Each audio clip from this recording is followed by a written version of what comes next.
I know a lot of you are wanting another build video, but this is an actual, just regular midweek video where I talk. Got a lot to try to get done this weekend. It's a problem. It's gonna rain Friday and Saturday. So I'm stuck.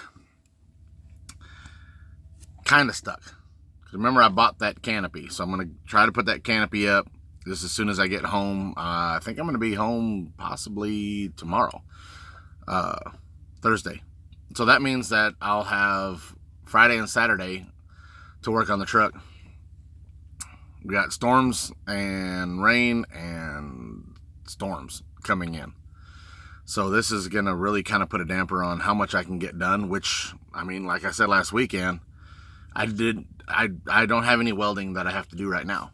So I mean, I've got the front end that I got to put together.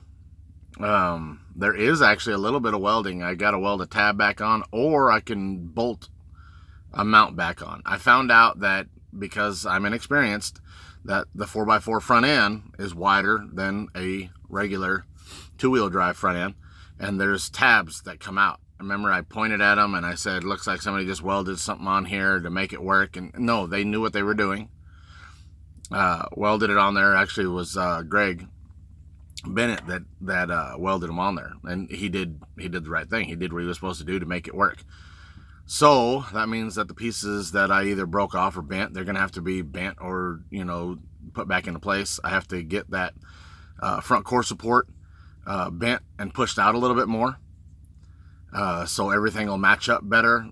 Still have not received my front bumper or my grill clips. I ordered grill clips. They're supposed to be in within the next few days. So hopefully by Saturday they're in. I can get that grill in. I can at least get the bumper in, I believe. I don't know. I'll have to check that out as well. I think it goes in sequence to be able to get it on and off of there. But we'll check that out and see if we can get all that together. If we can get that together, yes, I did break that one headlight, so that's something else within the next couple of months. I need to order a pair of headlights for it, and that's okay. I wanted to upgrade them anyway.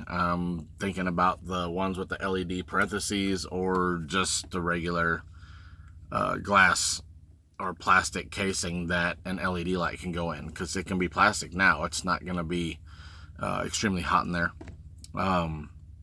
After that, I do have the new door handles for it, but I'm not necessarily, well, I don't know. I mean, if I get the time and I can get in there, I can do that. Also got a surprise. Greg Bennett's working on a camper shell for us. Ooh.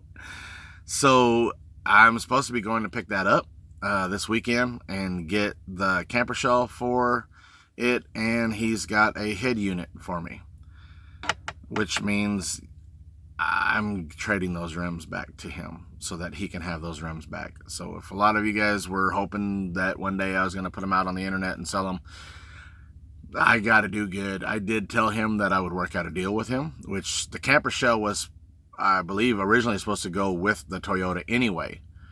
So he's getting them for pretty much little to nothing so that he can have those rims back, which I don't need them. I had a lot of ideas and a lot of plans for them, but I really didn't need them. Aside from that, I did get in the dome light cover, because the dome light cover was cracked and old and worn out. So I've got a new one of those so that we can put into it, and just maybe some odds and ends, clean up the inside again, straighten things out. If I can get the whole front end together and everything done, then I might be able to throw the battery in there. Well, no shit. I got to get that cold air intake in there, and I got to try to fab up some steel that can hold up those other parts that go on that inner fender. That I have to button up this weekend as well. If I got 2 days, I shouldn't have any problem with that. Me and my wife have been talking about getting a carport to put on that pad. If we can get a carport to put on that pad, that means that I can enclose that corner and keep myself even further out of the rain. And that build would go a lot easier and smoother. So, ow, I just bumped my elbow. Ow, just bumped my toe. So that's another thing that we're looking into. See if we can get something like that going on, and that would really help out with being able to do the rear no matter what. Because if I can get enough space in there where I'm not getting hit with rain, I'm not getting hit with wind, then that means that I'll be able to fab up everything for the rear end and get everything welded in, rain or shine. So that I'm kind of excited about. I don't know what we'll be able to work out on that, if anything. I do have that 10 by 20 canopy, that it's a pole canopy that I could actually put up if I was to get around to actually doing that. So that is an option as well. I can put that up. The only thing is that I'd have to tie it down real good so that the wind doesn't catch hold of it. I'd have to strap everything down real nice. So we'll see how that goes. There's a lot of options. Stuff for the house. I need to get up on top of the house. I need to sweep it off. I need to clean up all the stuff that's fallen off the house. That's something else I need to do. I need to get vents in the side so that air can flow underneath the house. There's no airflow. So there is a lot of moisture that's been collected underneath there that is not drying up. And if it ever gets too warm, then that's going to turn into mold. And against the bottom of the house, that's probably can turn into mold as well. And we don't need to do that. Bottom of the camper. So I need to get vents in there, at least a couple of them on. Maybe this weekend I can get at least one on each side. That way I can get some kind of cross ventilation going underneath the house. I need to do a video talking about air pressure and your suspension and how to get your truck to sit level and know where you are at all points and times. So, you know, and of course I could break out the dry erase board and show you a little bit on that. I'm not sure exactly when I'm going to be able to do that. I might do that on the next video. You know, I might just throw an extra video in there somewhere, how to adjust your air ride to be able to sit and be comfortable going down the road, that you're not going to run anything over. Also, not texting very much and watching where you're going. That helps a lot. Yeah, you know who you are. Like I said, we've got, what, 3.5 months till we go to Sparks in the Ozarks. No, it's not. God, I want to go to Sparks in the Ozarks too. But, Mini Truck Nationals. This will be our first year going there. We're excited to be able to go. And this is the crunch for that. I can't wait to meet everybody out there. If you see me, please come up and say hi. Do not just, be like, oh my God, I don't know if I can say hi to him. Just say hi to me. Come over to me. Say hi. Say what's up. I'm going to throw my hand out there. I'm going to be like, what's up? How are you? This is who I am. And I'm like this all the time. And unless I'm really mad, and then, yeah, I'm an asshole. So that's about it. I mean, this is going to be, I'm already going on 9 minutes. I can't really think of anything else. I got some Abuelita chocolate milk. You can't hardly see it. It's really good. You can find it in your grocery section. I don't know what else to say. Besides, I'm super excited about getting this truck done. Super excited about getting it turned around. I got to get all this front end shit done. I'm really hoping I can get all this done in the next 2 days, because then we're looking at 3 months. Let me get my my little watch out right here. We've got 1, 2, 3, 4, 5, 6, 7, 8, 9, 10, 11, 12, 13, 14 or 15 weekends. That's including this coming weekend. 14 or 15 let's just say 14. I'm gonna write that down so I don't forget. 14. If we take, there's gonna be a few weekends that it might be raining, it might be this or that. So it's there might be a few weekends we need to go out with family and do some things. So hopefully that doesn't take too much. I mean, 14 days. Yeah, it's 14 weeks, but I got to look at it as 14 days where I might be able to work on it for 5 to 6 hours each one of those days. So let's just go with 10. We'll eliminate 4 days. We got 10 days times 6. That's, I've got another 60 hours to get that rear end done. It sounds like a lot of time. It really does. But the rear end has a lot more to do. And now that we're at the end of the video, only you true fans are here. And I'm going to tell you right now, I'm doing a reverse 4-link on this truck. A reverse 4-link is the fastest way that you can get a truck bagged without taking off hardly any parts. One thing you need to be careful of is it's called death wobble. It's just like a motorcycle where the front end just starts going like this. The rear end on a reverse 4-link will do this. It'll do that more if you have the rear end higher than the front, because it puts all the weight on the front and then it can do this in the back. So as long as you keep your rear end low, your front end high, you have less chance. Now, I can't say it's not going to happen, but less chance that you're going to get that death wobble. There's going to be a lot of things we're going to talk about with doing a reverse 4-link, because you can't have a major swing of your suspension. Because of, I have an animated video that explains all that. It shows what happens if you raise the rear end up way too high. And what happens is your drive shaft falls out. Because you have your, let's see if I can do this right. See that? You have a drive shaft right here that goes up. Well, if you lift it up too high, a reverse 4-link comes in this way. So that means your swing is this way, like that. You get all the way up here, and it's going to pull that drive shaft straight out of your transmission. And you transmit, and then you're over here with your drive shaft on the ground trying to pass you. So you have to be specific. Yes, you can get a lot of lift. I mean, we're going to go bag on bar. We're going to go with the 4-link suspension, reverse. It's a really nice setup, just like a front one. I personally like having a reverse 4-link for one specific reason. I feel that you can tow better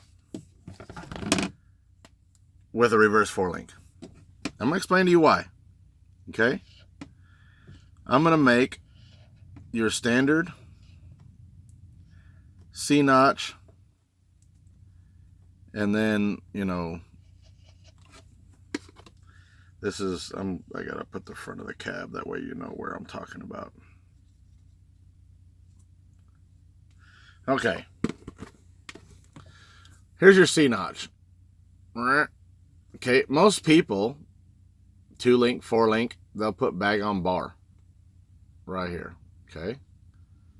This is your bags.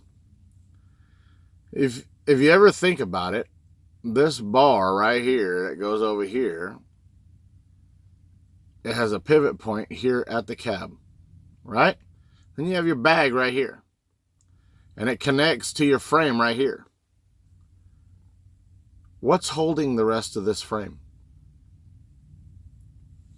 Nothing. It's just a piece of metal sticking out in midair. Okay, this is the back. This is the front. So when you put a trailer ball on the back here, and you want to pull your trailer, it's kind of hard to write like this. So you have your trailer right here, and it's pushing down on the back right here, right? that means this entire piece is going to flex, because this is your pivot point of weight distribution. If your C-notch is not up to par and it's not strong and you're trying to pull a trailer, that's where it's going to break here, it's going to break here, or it's going to break here, or even here. Because that'll have the most weight on it right there at that point where you welded it in. So that's where you have a problem. Now, you can go bag over axle, which that puts the point right here. That's where all your weight is going to be distributed. Then you only have a chance of breaking it here and here. Okay? So now let's go with a reverse forelink. A reverse forelink, your bars start here at the very rear. Your bags are going to go at the bottom of the notch on this side. Okay, so you have your link bar, and it's going to go over here to the axle. So when you add air, it's going to pick the truck up right here. This is your pivot point. So now you're literally picking up your trailer right at the rear. I mean, it makes perfect sense to me that this is going to be the safest ride for pulling a trailer with a reverse forelink. I mean, there's, plenty of things you can do to reinforce it and make everything, ride right. So that's why I like a reverse forelink. Also, a reverse forelink, you can put everything in before you ever remove your leaf springs. Okay, that's how I did my first Mazda. My first Mazda, I got a hold of a forelink. It was Airbag Joe's. Originally, it was his forelink off of his first truck. I cleaned it up. You guys remember that? And I put it in. And it was awesome because I was able to take the cross member with the forelink already on it, put it between the frame rails, squished them together just a hair, and welded them in with the bars were over and under the axle. Put link tabs, tab mounts onto the forelink, set them on the axle, and undid the U-bolts, rolled the axle to where we needed I'm running out of words. I'm trying to go too fast, trying to think ahead of what I'm saying. I don't plan these videos out. So that we could have why am I drawing a blank on that? You know exactly what I'm saying. You guys are saying it right now. You guys are like, it's this, it's that, the freaking pinion angle. Fuck. Get the pinion angle set where we wanted it, and then tack welded everything in, made sure it was, kind of where we wanted it, and then remove the U-bolts and remove the leaf springs, and then welded everything in, and it was in exactly the right spot where it needed to be. There was no measuring for putting all the link bars in place. The axle was exactly where it was supposed to be, exactly aligned, exactly centered. It's a no-brainer. Yes, you can do the same thing with a standard forelink. But I'm just saying, with this, there's no moving the gas tank, there's no moving the exhaust, there's no moving any of that kind of stuff. If you can set it low enough, then not much of the bed gets cut out. And then you still have the big pocket, unless you moved your gas tank up there, but you still have the big pocket in front of the axle against the cab where you can put all of your stuff, which that helps to balance it out. Less weight on the tail, more weight in the center with all your bags and all that kind of stuff. And you don't have to put a cross member over there and cut out the bed. It's all, I don't know. To me, there's a lot of advantages. I can talk all night long trying to make it as to why it's okay to do a forelink, because I've heard so many people say, please don't. Please don't do a reverse 4-link. Please don't do it. That's so dangerous. That's this, that's that. You know, my first Mazda got sold to 1, 2, 3, 4 different people that drove it all over the state, all over to out of state to different shows, and that reverse 4-link never gave anybody problems. So there's a lot of you that are with me, a lot of you might not, but we're going to see how this goes this weekend. Hopefully I can get everything done. Richard, please don't foul me for asking for a thumbs up. Freaks of nature, it doesn't matter what club you're in. Go hard. Go hard. If you're not in a club, go hard. Go all the way. Do what you got to do to get your shit done. And I'll see you at a show someday. Comment at the bottom. And talk to you in the next video.